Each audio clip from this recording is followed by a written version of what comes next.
All right, we're going to go ahead and get started. Welcome to another Medtech webinar. Today, we're going to be talking about Introduction to Patient Engagement in MedTech in the US. It's a really exciting topic, as you'll hear more about from our partners in 1 minute.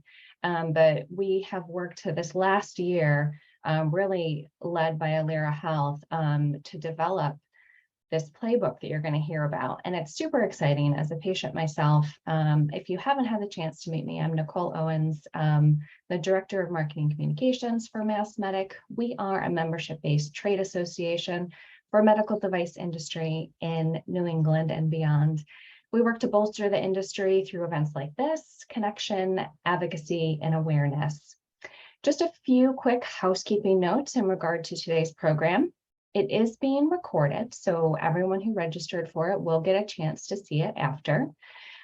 We also encourage you to download the playbook, and you're going to hear more about how to do that in today's conversation to make sure that you get all of this robust information. And we are going to have time for Q&A, as well as a couple interactive sessions in today's program. So please make sure you are engaging. And you can put your questions anytime right in the Q&A function, and we'll make sure that we get to them, whether live or follow up with you after. So without further ado, I would like to turn it over to our moderator for today, Annabelle De Maria. She is the Chief Patient Officer for Alira Health. Annabelle. Hello, good morning, everyone. Thanks for joining us. I would like to show you the agenda. If we can please move to the next slide. What we are planning to talk about today is, first of all, I'm going to give you a little bit of an introduction and background on the patient engagement think tank. Afterwards, my colleague Amy Leon is going to introduce the topic of patient engagement in clinical. After that, Shannon Kelson will introduce patient engagement in regulatory and market access. And the patient engagement commercialization matrix will be introduced by Elisa Mendoza. So if we can move, please, to the next slide, I would like to explain you a little bit who is with me today. The first speaker that I'm going to introduce is Elisa Mendoza. Elisa is the Senior Director of Advocacy and Government Affairs at Insulet. And I would like to give her the floor. Good morning, Elisa. Would you like to introduce yourself? Good morning. Thank you, Annabelle. Hello, everyone. I'm really honored to be here. My name, again, is Elisa Mendoza. By trade, I'm a registered dietitian and a diabetes care and education specialist. I work as the Senior Director of Advocacy and Government Affairs at Insulet, and I live in Connecticut. Thank you again for joining. Thank you so much, Elisa. The next slide, you can see the bio of my colleague, Shannon Kelson. Shannon is Patient Advocacy Manager at Aviomed. Good morning, Shannon. Would you like to introduce yourself? Hi, everyone. As Annabelle said, my name is Shannon Kelson. I am the Patient Advocacy Manager at Abiomed, a leading provider of groundbreaking medical technology that provides circulatory and oxygenation support. It's an honor to be a part of this important initiative to grow the patient voice in all aspects of the medical device lifecycle. So thank you for having me here.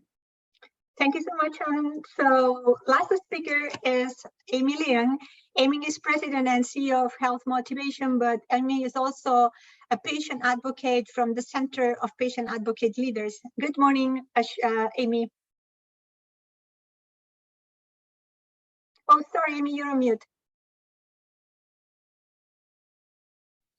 I'm delighted to be here, and good morning from Santa Barbara, California. I'm also a patient in that I am the owner of some 21 joint replacements, a lot of metal rods and plates in my body and stents. So from the voice of experience, I have been involved with the National Institute of Health, the Agency for Healthcare Quality and Research, the Patient Centered Outcomes Institute, and last but certainly never least, the FDA Patient Engagement Advisory Committee. Delighted to be here. Thank you, Amy. I'm going to introduce myself. I'm the last one. My name is Annabelle De Maria. I am the Chief Patient Officer at Alira after 25 years working on patient engagement in the pharmaceutical industry. I am very happy to be here today after 18 months of working together with my colleagues. As you can see today, we are very international. My colleagues introduce themselves. Where did they connect from? Myself, I am based in Barcelona, in Spain. So This is a very international team that we are going to share with you today, all the expertise that we accumulate after 18 months of working together. So let's kick off, and we'll kick off by giving you a little bit of a background of how did this all start. And this all starts with a survey that we produced for the medtech industry. So if we move to the next slide, please. That was a survey that it was including a very important number of questions. However, today we will introduce 3 of them. But what we wanted to show you is that after launching the survey, we ended up with 949 respondents, which is a very good sample. And the respondents were coming from very different type of organization size. As you can see on the screen, there was always very different type of roles participating in the survey, as well as different departments, which it gives us I would dare to say, it enriched a lot the type of knowledge that we got from the survey.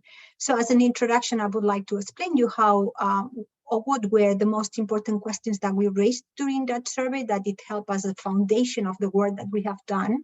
So if we move to the next slide, our first question, and maybe the most important one, was that we wanted to understand how relevant within the organization it is to include patients' perspectives in the life cycle management of the process. And as you can see on the slide, more than 60% of the respondents believe that including patients' perspective in the life cycle management is either important or highly important. These are really good news. And if you please move to our next slide, you're going to see that in our next question, we asked them, okay, would you please tell us where are you in your organizations in terms of implementing patient engagement? So what's your experience level? And good news is that medtechs are increasingly implementing patient engagement in their organization. Although only 15% of respondents have implemented the most advanced level of patient engagement experience. Up to 60% of the companies confirm either ongoing implementation or planning initiation. There seems to be an important journey for us to go here, but good news are that we are on the way. And the last slide that I would like to introduce you about the survey is we asked them if we, please, thank you. We asked them, okay, so for those who have already started, are in the process, at what stages your organizations are engaging patients in the development life cycle process? And just to mention here that this question was allowing multiple responses. And the higher rate of collaboration with patients was observed within areas like research, design, and planning, as well as regulatory advice. There is also considerable interaction during the pre-launch period. Basically, we believe that is because they would like to understand very well the patient journey before entering into a new market.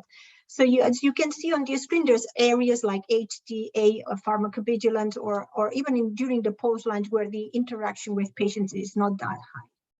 However, numbers gave us a very good picture. If we can please move to the next slide, for us to decide that there was room for working together, a group of people on how should we understand the patient engagement function in the medtech industry. And the way that it worked, if we move to the next slide, please, it was that we put together a group of people coming from different medtech companies. You will see at the bottom of this slide who were the participants of this think tank.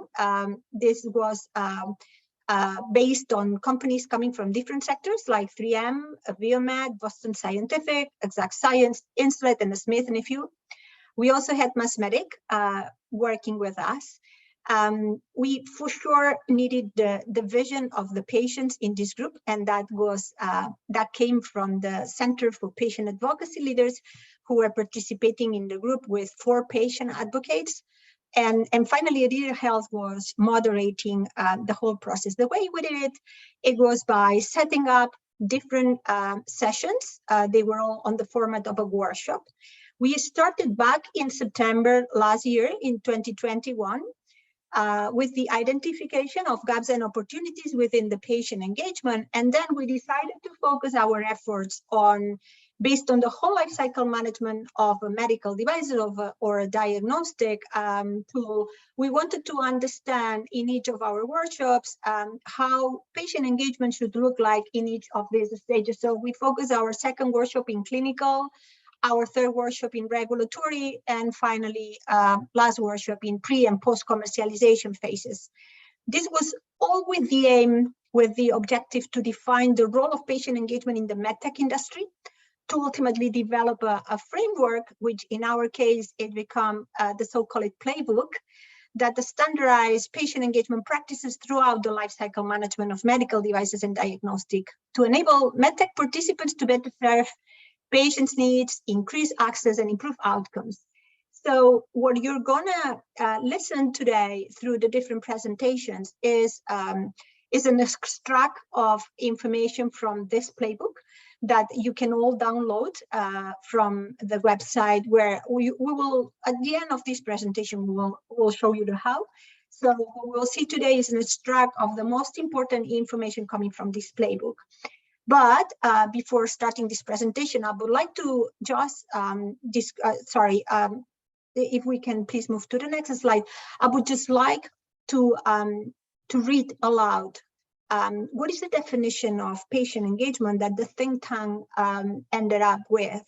And that is important because right after this definition that I'm going to read aloud, I'm going to launch a poll and would like to understand from the audience how close to this definition your organizations are right now. So for us, patient engagement is a systematic approach to ensure that patients' experience, perspectives, and priorities are captured and meaningfully incorporated into the whole life cycle management by establishing a mutually beneficial partnership between manufacturers and patients, with the goal of generating products and solutions that serve patient needs, increase the access, and improve the outcomes. So if you please would like to help me on understand where's the audience towards referring to this presentation, we would like to launch this poll that you can see currently on the screen. And if you can please let us know to what extent is your company following the definition of patient engagement. This is a single choice. You just have to select on the screen the one that you feel is closer to your organization. I'll leave you 30 seconds for us to vote.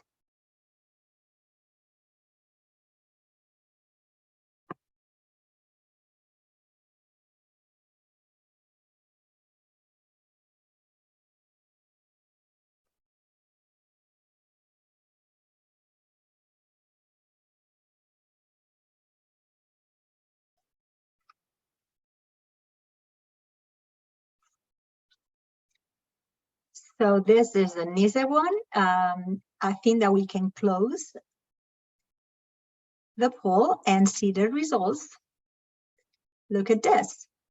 Okay, so 65% of the respondents of the audience today is already working on patient engagement. However, it is only working on some areas of the organization.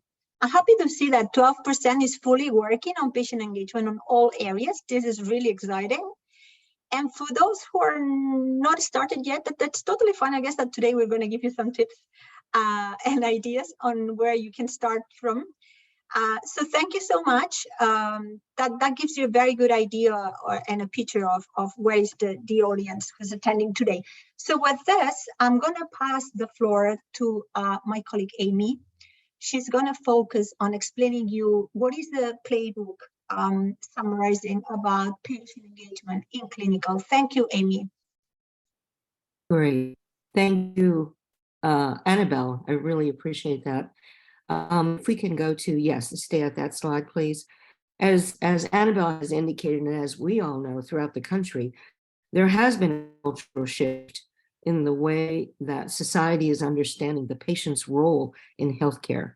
Yet, as Annabelle has shown through our survey and also through the survey that we've just done, that there still are rooms for opportunity to actually come up to that same kind of improvement in terms of clinical research where patients are engaged in a meaningful way. I point you to the January 26, 2022 FDA guidance entitled Patient Engagement in Design and Conduct of Medical Device Clinical Studies, which says right from the very beginning a foundational view, and I quote, "The FDA values the experience and perspectives of patients and their caregivers. The FDA believes that these individuals can and should be able to provide their insights about a disease or a condition, including living with that disease or condition, and the impact of medical devices in the diagnosis, treatment, and management of these conditions through engagement activities. Patient advisors, or those patients who then become educated enough about the clinical process and are invited to join a development team, serve in an advisory or consultative capacity, can share their experiences living with a medical condition to help improve clinical study design and conduct without participating in the actual research study themselves," straight from the FDA. So with that, we in the think tank came up with a description of patient engagement in the clinical development, which turned out to be actually a value proposition as well. And I will, as we had done with the definition of patient engagement, read that to you. Engaging patients in medical device, clinical trials, or clinical studies to design studies that reflect what patients value and feel, facilitating their active participation and addressing any shortcomings of existing research solutions, thereby enabling the collection of impactful data that resonates with patients and their families, and the execution of efficiency in trials and the resolution of unmet needs. And this was a critical statement for the think tank to come to, because the aspect of value, I'm sure, has been discussed within your own organizations, the value of patient engagement. And so it is the beginning of a process that can and has the support of the FDA to yield significant results. Next slide, please. Next slide, please. Pains and gains, or challenges and opportunities, if you might want to call it, in patient engagement in the early clinical phases. This is a very lengthy, maybe difficult to read kind of slide, but permit me to just give you some highlights. In terms of looking from the task force perspective, where are the challenges? Where are the challenges that all companies and even patient organizations and patients face? And what are the opportunities that exist for us all? The barriers to successful implementation of patient engagement during the clinical phases center around gaps in knowledge, perception, infrastructure, and logistics, and can be segmented into those related to the patients, the trial itself with the sponsors, and Medtech itself. So the examples that we've given here on the left-hand column of pains are things like, as we said, just the lack of lower awareness, if you will, and subsequent appreciation of its benefits and potential benefits. The think tank came up with different kinds of abstract kinds of things, meaning it's ethically good to involve patients who are going to be using this, or who are the ultimate end users of objects and devices. But we've chose to focus on the tangible parts, the part that actually relate to the improvement of design, or the improvement of the outcomes mentioned, thus the improvement of patient journeys and reducing dropout rates. In terms of gains, there were quite a few. This is just a highlight of them. Those gains, let me back up a little bit. On the pain side, I think an important one is the patient perception that their input is not valued. And this is uniform that we've heard on the patient advocacy side, that why do it? They ask us for data and they don't get back to us. They don't tell us the why. They don't inquire enough of us to make it meaningful. And so the idea of the journey of the patient before you develop your research agenda, your research priorities, is very, very important. In terms of means, a lot of as I said, the ethical benefits of engaging patients in clinical trials has been demonstrated and is known and accepted, but there are many more pragmatic reasons that could be feasibly improve clinical trial efficacy. And these gains include the potential impact on clinical trial on the patient and the industry perceptions, and certainly on regulatory submissions, meaning less amendments and other kinds of gains in that kind of way. There's improved recruitment, accrual, and retention, which can lower costs and reduce the length of time that resources take to administer a particular activity. There are fewer costly protocol amendments, as I mentioned, and that the family and the patient insights. And when I say patient, I also mean family, because the perspective of family dealing with the patient is an enhancement of the patient journey. I have rheumatoid arthritis, and I can tell you that my husband should be asked various questions in order to enhance my aspect of how I feel. And so these kinds of things are not taken a look at. And so the opportunity is great in this regard. Next slide, please. So, oops, back one more, please. So this is another excellent slide that talks about the life cycle. You have at stage 0, which is before you even get to determining, as I mentioned before, your research priorities, is looking at and giving understand their journey. It's not always a consistent line or phase that goes on and on, but it is the ups and downs of whatever it may be. I can tell you in medical devices, I'm always, as someone with rheumatoid arthritis, looking at ways to improve my efficiency in the house, in the office, on the road, dealing with children, dealing with others who don't understand.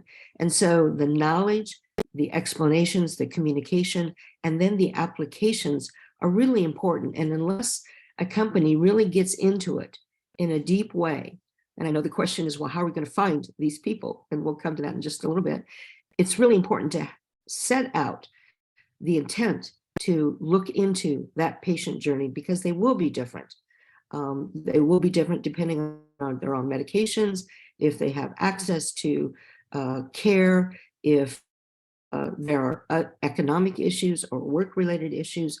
Those kinds of aspects that we might call socioeconomic are an actually important part of a patient dealing with their disease.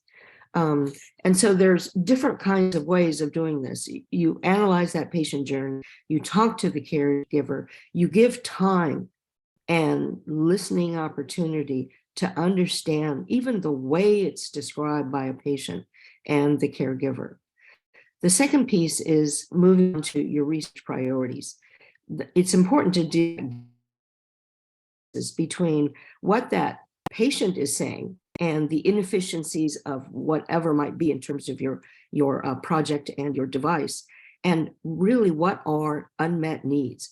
Looking at unmet needs means a lot of different things. Are you sure you're talking to the right kinds of patients? Is there a diversity of the patients in terms of the geography, the age, the racial and ethnic profiles, the duration of disease, and effect of the disease, those kinds of things. So matching those needs with your research agenda is extremely important to done. Can be done when working with the patient advisors on your team, and defining those patient relevant added value outcomes. These are the kinds of things that, for example, when patients are engaged, they themselves become your champions for the research, to encourage other people to get involved, to help you define research priorities according to them, but as they mesh with your priorities. The second piece, actually the third piece, but the second on the research side, is research design and plan. The protocol important to, as I said, take out your target population. Are you only looking at people with arthritis? Is this something that somebody with diabetes has difficulties in doing because of medications or timing of work? Assessing risk. What I may think important as a patient is something that you may, as a researcher and a PI, not think is important. And so the conversation that ensues as a result of that is extremely important. And finally, and other adherence and logistical kinds of things have to be taken into account when you engage patients. We have patients, and I'm sure you know, that patients need bus fare or a transportation to and from sites of where they're going to be holding the assessments. Those kinds of things have to be considered. So you would understand that in the early stages through the patient journey.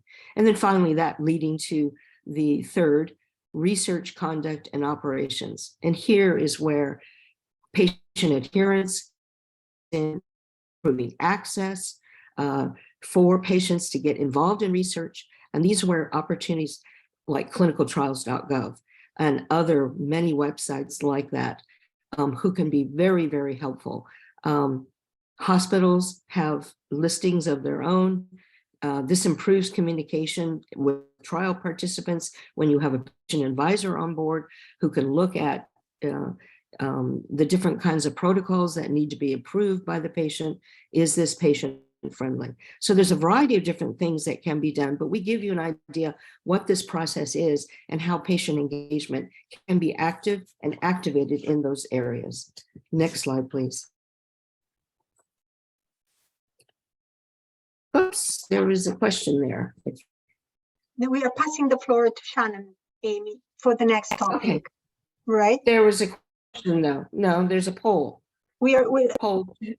yes, you're right. Thank you. Thank you for the reminder. So the floor is yours for the poll. Can you go back one slide?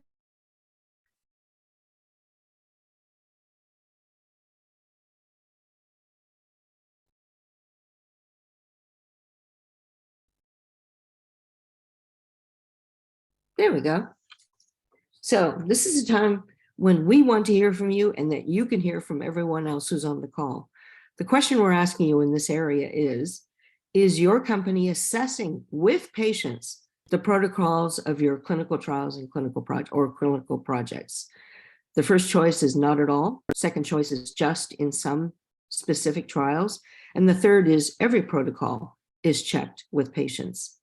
And you'll have 30 seconds to respond. Please respond now.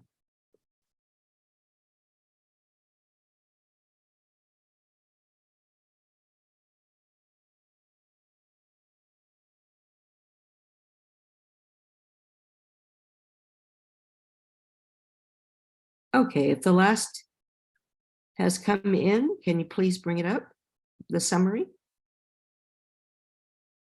Here we go. Okay, very interesting. So 47% of you have said not at all.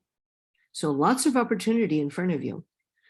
40% have said just in some specific trials. Very interesting. I'd be curious about which specific trials have you had that kind of success with. And the third, lots of room for improvement at 13%. Every protocol is checked with patients, meaning you're doing it well. Actually, sorry, my reverse, that every protocol is checked with patients. So this is a number that hopefully will grow through time and through experience. So thank you so very much. I hope this has been very helpful to you. Now, I'd like to introduce you to our next speaker, my colleague, Shannon Kelson, who has spent 13 years with Abiomed, and she is the patient advocacy manager for Abiomed. She's also an active participant of our patient engagement think tank. Shannon, I hand it over to you. Thank you. Thank you, Amy. As Amy mentioned, over the last several years, there has been an evolution in the patient experience as a part of the Medtech product lifecycle. So when we consider regulatory and market access, patients have always been the heart of this process, but rather than just data, there is now a voice to represent this patient experience. You can go to the next slide, please. So when the think tank members reviewed patient engagement and regulatory and market access, the consensus was that there is so much opportunity in this area that will make an enormous impact for patients and the companies working to serve these patients. When we defined it, there is a need to engage patients during the medical device regulatory and market access processes. Incorporating the patient voice will not only elevate patient needs to the attention of the FDA, payers, and other policymakers, but it will also optimize regulatory approval, time to market, ROI, market access, coverage, and payment determinants. And it is important to note that this must include all insights around patients' experience, not just patient-generated data. So it's essential to partner with the patients who are impacted by this disease, partner with the people who are most impacted by this disease, and that's the patients and their caregivers. So next slide, please. As a group, we discussed again the pains and gains of patient engagement and regulatory phases. As you can see, there's many pains and gains, so I'll talk about a few. I'll begin with the pains, and they essentially revolve around the fact that many companies do not have the blueprint to engage patients in this process. There's a resounding lack of clarity for medtech companies on the proven benefits of engaging patients during these processes. So because this has not yet been in general practice, we've not yet see the true impact that it can make. There's a perception of high monetary and time cost and unproven ROI. So some may believe this will cost a lot of money and time without true value, but that's really not the case, as we will discuss. There's insufficiently understood FDA expectations towards evaluation and patient outcome experiences and preferences in the regulatory processes. So there needs to be more clarity on the expectations, but again, since this is a relatively new process, there's still lack of communication regarding advantages of patient engagement in this area. But there is always a variability of submission expectations and requirements depending on the device classification. So if you're considering implantable versus continuating monitoring devices, there's going to be different expectations for depending on what you're presenting. However, if we implement patient engagement in the regulatory process, the gains would be substantial. So there's potential for favorable review by the FDA, resulting from provision from the medtech companies of patient-reported outcomes, patient preference information, or patient-generated data. There's increased patient trust in the regulatory process and consequently greater trust in the product's efficacy and safety. And so there's more transparency around the process by including the patient. There's potential for more accurate and complete adverse events reporting. You're connecting the patients directly with the regulators, so they're able to give, real-time feedback on how things work, how they actually feel, and it benefits the safety of the medical device. And overall, there's an improved patient sentiment that the medtech company has valued their input. The patients feel like they are directly impacting the outcome and are part of your mission.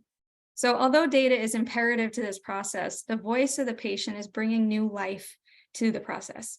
It may help to ensure that data collection is in fact relevant to the everyday challenges faced by the patient, and overall just gives a better understanding of what it really feels like to be the patient.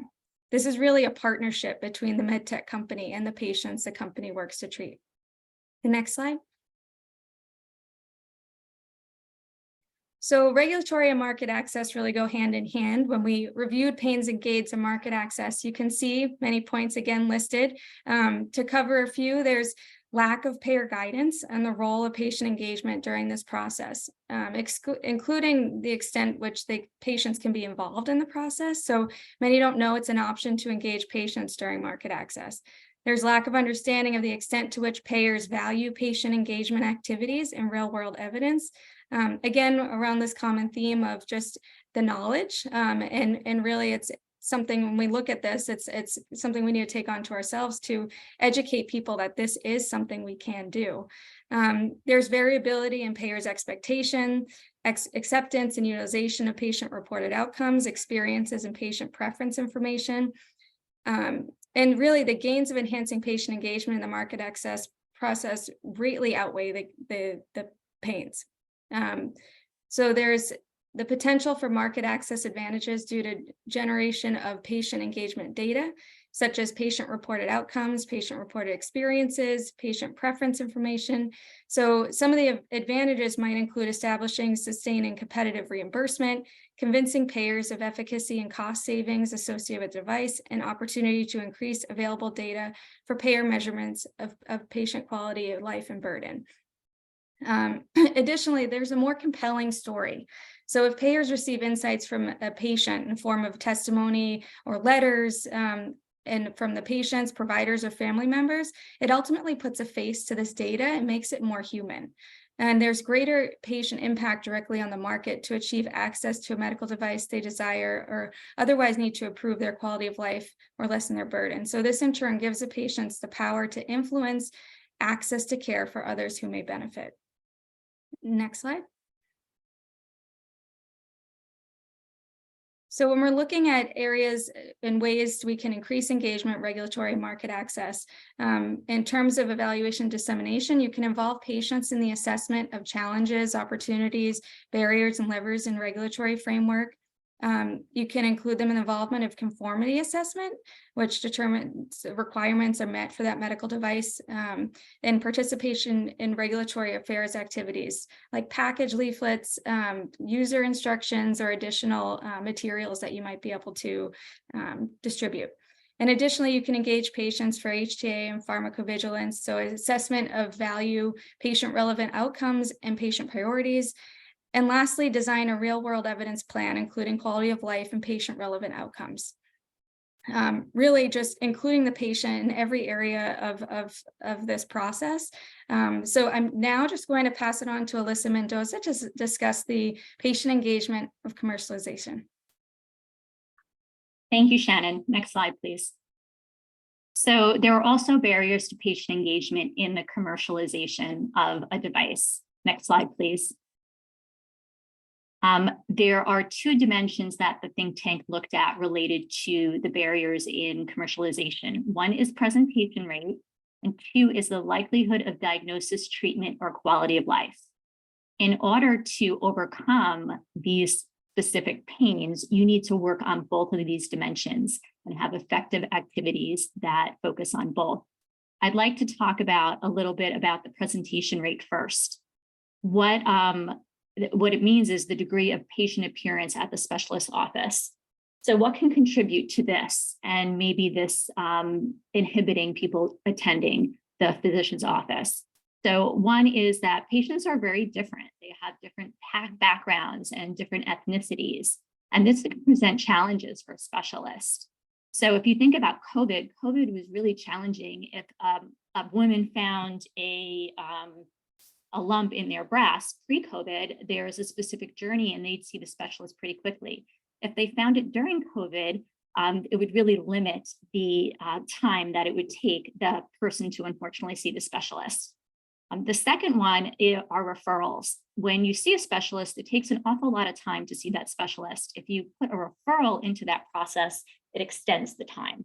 So that can really increase the presentation rate. The third is the lack of understanding by the patient and healthcare provider. The healthcare provider may have an unconscious bias or not fully understand the social determinants of health. I think about insulin pumps. I've been an insulin pump trainer for 25 years, and there's some physicians that still think that only people that are well-educated should be on insulin pumps, and we know that's not true. And then, of course, there's lack of coverage and affordable access to both devices and specialists that, as a result, limits people's ability to see a specialist. Now I'd like to explore the likelihood of diagnosis, treatment, or quality of life. So that means the probability of a patient being diagnosed, treated, or having quality of life improvements. The first pain might be a deficiency of centers of excellence. So where is this specialist? If you live in a rural area, it might be really difficult for you to get to that specialist. The second one is the lack of device effectiveness. If the device does not work, the patient is not going to use it, and the physician is not going to prescribe it. The third is potential side effects. If a patient experiences side effects, similarly, they're not going to utilize it, and then it will negatively influence the outcomes and the success of treatment. The fourth is the use of ease of use difficulties. And this is related to what the device looks like, the form factor, and if it's not easy to use, again, people will not use it. And then, of course, the last one is lack of coverage or affordable access to care. Is the device available to insurance? Does the patient know how to navigate the insurance company? What's the cost of the device, and is it available to everyone? Next slide, please. So in the think tank, we developed a methodology for activities to overcome the pains. And if you look at the y-axis, presentation rate is stated. And if you look at the x-axis, the likelihood of diagnosis, treatment, or quality of life improvement is stated. And there are 4 quadrants. The goal, of course, is to get to that upper right quadrant, high presentation rate and high likelihood of diagnosis, treatment, of quality of life improvement. How do you get there? You have to identify activities to get you there. So first, we recommend identifying the current magnitude of the presentation rate and likelihood of diagnosis, treatment, or quality of life. Where do you fall as an organization in this matrix? And then based on the magnitude, classify the quadrant the target disease type is located.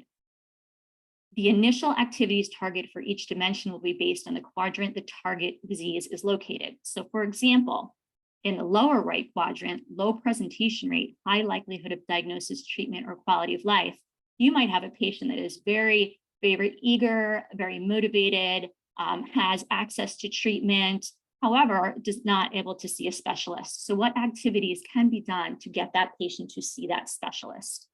So activities for each dimension are progressively executed. Like I said, you have to do it in both presentation rate and quality of life improvement, diagnosis, and treatment. And the goal is to move up the spectrum to that upper right quartile. Next slide, please. So let's explore presentation rate activities and what could you do to increase the presentation rate? There are several things, and I know Amy alluded to this. Gain insights on the condition. Know everything and anything about this disease state. Again, I work in diabetes, type 1, type 2, really everything about it. What are the characteristics?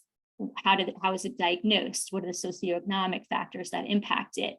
Really know your patient and gather insights from the patient. Don't just do market research. Reach out to advocacy groups and get those insights. Reach out to patients and get those insights early on. The second is, how do you mobilize the patients towards the healthcare providers? And there's many ways to do this. One is really understanding that patient journey and what some of the obstacles are in that journey and how to identify them. Also, you can increase awareness. There's creating awareness campaigns, developing websites. There's many things you can do to increase awareness of diabetes or other disease states. And who's the right specialist? Of course, for diabetes, it could be an endocrinologist, but a lot of people see primary care physicians. They see NPs, they see PAs, they see CVEs, they see tons of people. So any activity you can to get these folks to a specialist would be great. And the third one is to help healthcare providers and patients manage disease. And that goes also, again, with gathering the insights. So can you develop partnerships that are mutually beneficial with advocacy groups that help address healthcare providers and patients better manage disease? Are there CE programs that healthcare providers can take to better understand the device and the disease? So those are just some ways that you can improve the activities and presentation rate to get to that upper right quartile. Next slide, please. Let's explore the likelihood of diagnosis, treatment, or quality of life improvements.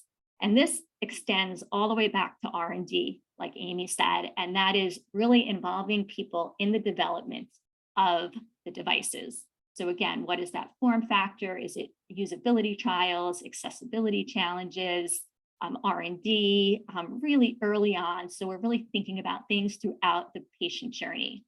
The second is to educate people about the expectations. And we all know if the physician and the patient have different expectations and are not aligned, it will not contribute to success.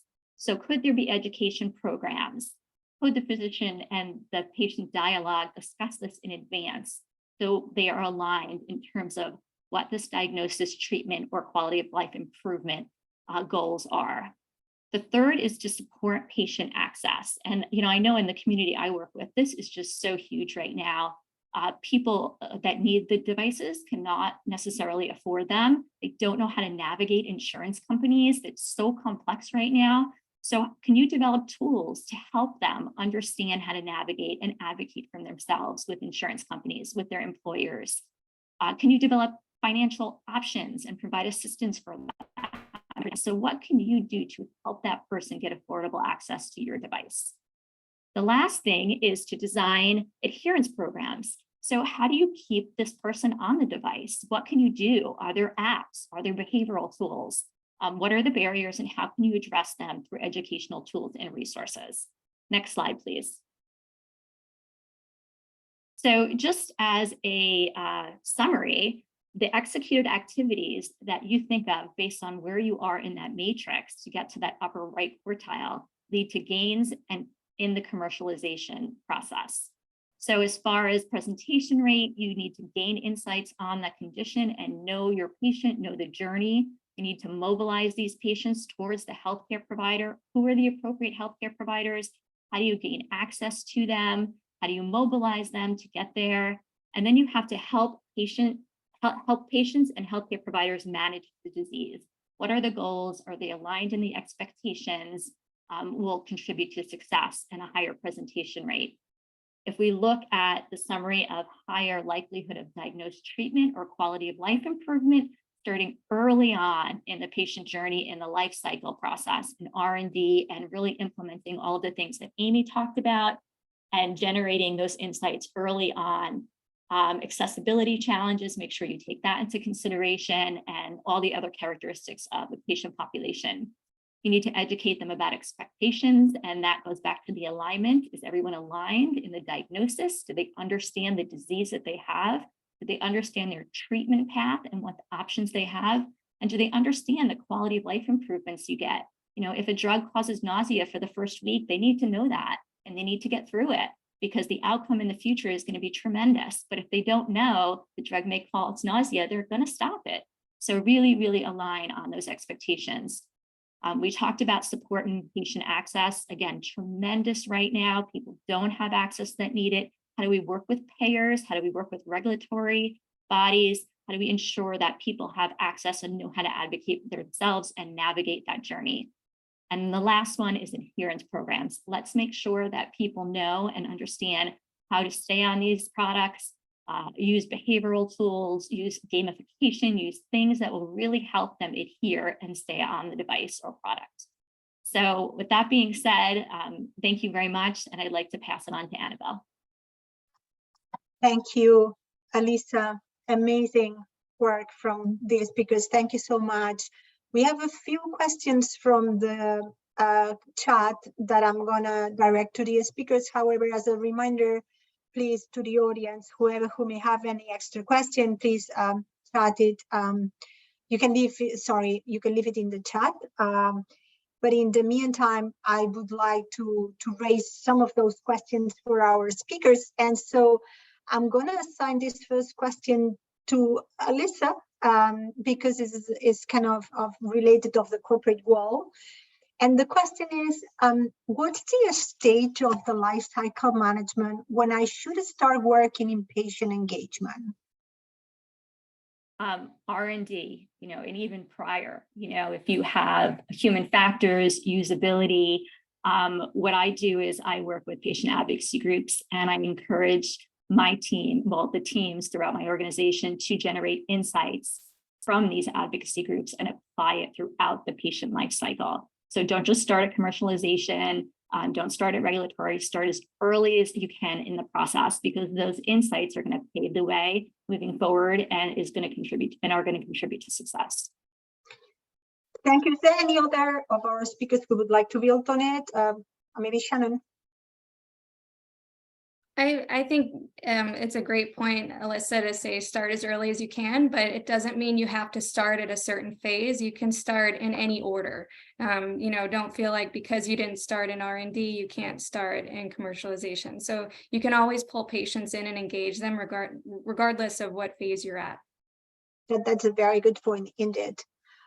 Here's a question related to clinical trials where maybe you could respond to what are the tools I should use to engage patients in the assessment of clinical trials?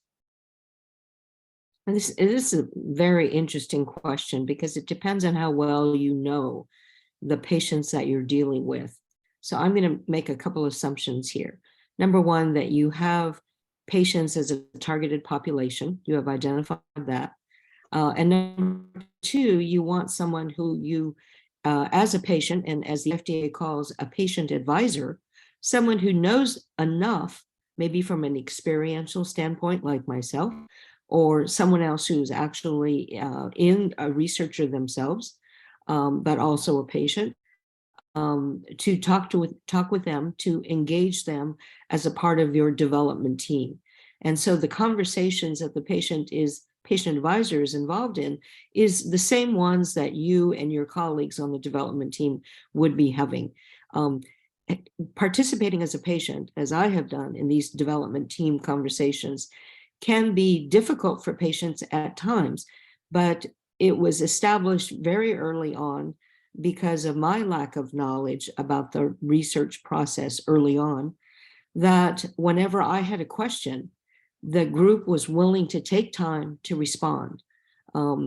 What is a chi-square? What do you mean by a percentage confidence? Those kinds of things. And it was just a short explanation. Outcomes measures in rheumatology clinical trials, an international consortium working in rheumatology, bones and joints, if you will, started to engage patients. And I was among the first some 20 years ago. One of the first things we decided as patients was we didn't really understand the clinical language being used. And so we took it upon ourselves, and working with our health professionals, to develop a glossary, which has actually been used now for some 30 years, not only for the patients to help them understand clinical processes, clinical trials, but also for fellows and anyone else who just needed a little bit of uptake on better understanding clinical process. And so it was developed by patients for patients, but it ended up being used and is available online for others involved in the research initiatives. Right, what a nice experience, the one that you shared with us. Here goes another question. I'm gonna assign it to Shannon because it's around what areas in my organization should I involve? I assume they are referring when it comes to patient engagement for sure, but so I leave it to Shannon to start. I think our overall message is any and all areas. You are working to serve patients. So in every phase, every department, you can involve patients, bring them in, connect them with your employees, make sure that there is that communication between the two, because ultimately we want to best serve our patients. And I think, starting in any phase is key. Okay, so when it comes to specific areas in your organization, do you work with any areas? I mean, is it patient engagement fully transversal function? So in terms of with the company and employees, is that what the question is for department? Yeah, I think that the question is more like what areas in the organization should be involved. And I would dare to say maybe all of them, right? Because patient engagement is fully transversal. Maybe Are you, as per your example, do you work with all the areas like market access, public affairs, clinical, commercial, so the marketing teams? Is that the right response? Yeah, I would say from a company standpoint, involving all of your employees so everyone is tied to this mission and feels that true connection to the patient is valuable. And also from the patient perspective, getting insight into all areas of your company, all the functions, makes them feel like they are a part of your team and your mission. True. Indeed, the next question is kind of connected to this one. I'm gonna ask Alisa about this, because the question is, to what function do you think in the organization that patient engagement should report to? Oh, that's a great question. I think it really differs based on the organization and the culture. I sit in market access, which is really unique for an advocacy and government affairs function. But if you think about the access challenges that people have, it makes sense now. I think it really depends on your organization. Some report to medical affairs. I've done that before. And others are just in like a communications style, like a not marketing, not R&D, but like more of a external affairs function or communication function.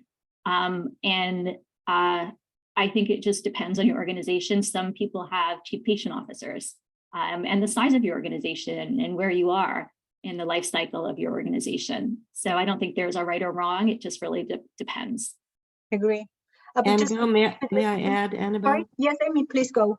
It's very interesting about the departments, and certainly, as Elisa and Shannon have both said, it depends on a lot of different areas. I can tell you by experience that when I was invited to speak to the executive committee of a corporation, and it was about why should we engage patients? That was the bottom line question. It was really about knowing my patient journey. How did I become a UN spokesperson after being crippled and on US disability for so long? They wanted to know what that journey was like and how this was an important piece for that company. After that, what we saw was the executive, the president and CEO, and the executive board began to infiltrate patient engagement into all aspects. Even legal had it, which I thought was very interesting. They had to be aware that the patient's voice was extremely important. And so from the, I don't want to say top down, but from the middle out, if you will, patient engagement as a concept was inculcated into most departments in a way that, again, those that were more related to research or touching patients' lives were much more distinct about what they had to do and what they needed to do. But certainly it was an awareness piece by the entire company. And Amy, I just want to add to that really quickly. I think that's a great point. Some people that don't work with patients often and work really hard for the organization, when they do have that engagement and they do hear those insights, it just makes them feel so much better about what they do. And it's so rewarding. So it's great for employees also to really understand the outcome of all the hard work that they do. Absolutely. Agree. I know that we are almost running out of time, so I'm gonna remind the audience that from this, if you scan the code on the screen, you can download the playbook. And I'm gonna pass the floor. Well, I'm gonna bring it back to the team from Mathematic, Nicole, for her to have a final word. Thank you so much, everyone. All right. Well, I would just like to echo thanks. What an amazing conversation. I think it's fabulous. We're starting this conversation and I'm excited to see what comes in the future. Thank you to Annabelle and Alira Health for leading this conversation. Thank you to all of our speakers, Shannon, Alyssa, Amy. It's been a pleasure. Everyone who registered for this webinar will receive a recording and it's going to be on our YouTube, our Mathematic YouTube on demand. So if you were not able to join us live today, we hope that you watch it on demand and visit mathematic.com to find our upcoming events. And we look forward to seeing you next time. Thanks. Take care. Thank you, Thank you, Nicole. everyone. Thank you. Thanks, Thank you so Annabelle.